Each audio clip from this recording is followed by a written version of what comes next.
जो भी व्यक्त है उसका मूल अव्यक्त में पड़ा है, जो भी दृश्य है उसका अदृश्य में मूल पड़ा है।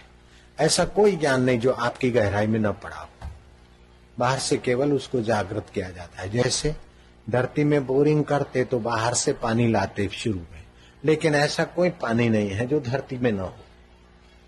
बोर करने के लिए बाहर से शुरुआत में पानी लाना पड़ता है। ऐसे ही साज, कीर्तन, नाम ये बाहर से तब तक चाहिए जब तक अंदर का साज पर आपकी गति नहीं हुई।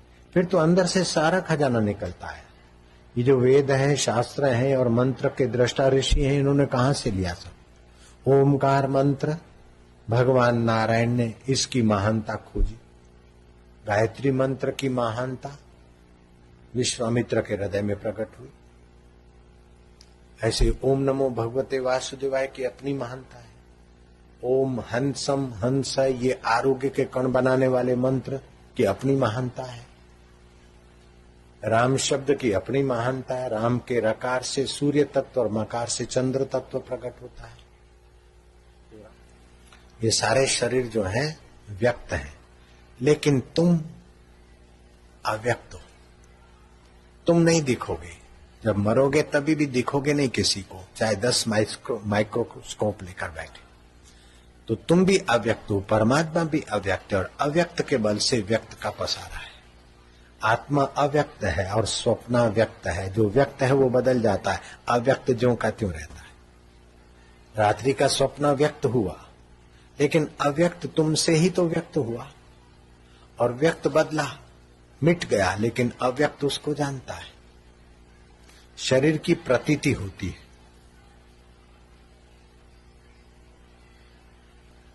अहम की मान्यता होती है, मैं दुखी, मैं सुखी, और स्व की अनुभूति होती है। मैं दुखी, मैं सुखी, उसकी अनुभूति कौन करता है? शरीर की प्रतीति होती है, और बेवकूफी से शरीर को मैं मान लेते हैं।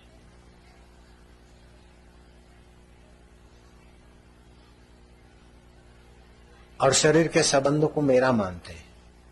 शरीर के संबंध वाला मकान तुम्हारा नहीं है, तुम्हारे साथ नहीं जाएगा, और शरीर तुम नहीं हो, तुम्हारे साथ नहीं जाएगा, लेकिन तुम मरोगे नहीं, अव्यक्त हो। महाप्रलय हो जाए, शरीरों को और संसार को और पृथ्वी को गला देगा, जला देगा, डुबा देगा, लेकिन तुमको मार सके ये दुनिया में कोई मौत पैदा ही नहीं। तुम ऐसे अव्यक्त हो। जैसे स्वप्न के दरिया उमड़ते हैं, तुम नाव में हिल रहे हो और डूब रहे हो, दिखते हो। आग लगी और तुम जले हुए दिखते हो। गुंडे आए और तुमको चाकू भोंक दिया, अथवा तुमने किसी को कुछ कर दिया। स्वप्न में व्यक्त जो होता है, अव्यक्त आत्मा के बल से जो व्यक्त होता है, वो उस समय सच्चा लगता है, वास्तव में सच्चा नहीं होता। आंख खुलते ही सच्चा अव्यक्त तुम रह जाते हो। अरे यार, दिल धड़क रहा है, पसीना छूट गया, स्वप्न में मेरे को ऐसी सी तकलीफ हुई, वो प्रतीति हुई। मैं डॉक्टर हूं, ये अहम में होता है। डॉक्टर नहीं थे तब भी मैं था, वकील नहीं थे तब भी मैं था। वकील और डॉक्टर का अहम हमने बनाया, दुखी का अहम हमने बनाया। जो सोचता है मैं दुखी हूं, मैं दुखी हूं, उसका दुख भगवान भी नहीं मिटा सकते, क्योंकि खुद बनाया मैं दुखी हूं। मैं दुखी हूं, मैं सुखी हूं, ये अहम के कवर हैं। जैसे कपड़े बदलते ऐसे शरीर बदलते रहते हैं, लेकिन अव्यक्त नहीं बदलता। वो अव्यक्त असंग है, किसी के संग से लेपायमान नहीं होता। असंगो अयम पुरुष, ये असंग आत्मा, अव्यक्त आत्मा, यही परमात्मा पुरुष है। अब लाइन बंद कर दो 2 मिनट के बाद। असंगो है और निर्गुण है, गुण सारे माया में है। 1.25 मिनट हो गया, 1.25 मिनट में लाइन बंद हो जाएगी।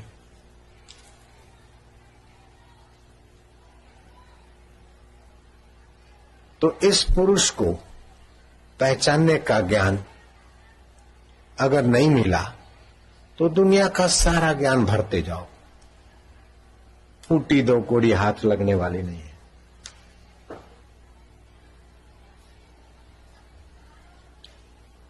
जब मिला आत्म हीरा, जग हो गया सवा कसीरा। जब आत्म हीरा मिला तो पूरा जगत सवा कसीरा बन गया। कोई लाइन में लगने की परमात्मा अव्यक्त है। जैसे गहना बना, उसके पहले सोना था, और गहना फट टूट जाए उसके बाद सोना रहेगा, और गहने के समय भी सोना है। गहने में से सोना निकाल दो तो गहना नहीं बचेगा। ऐसे ये व्यक्त में से अव्यक्त मिटा दो तो व्यक्त नहीं रह सकता।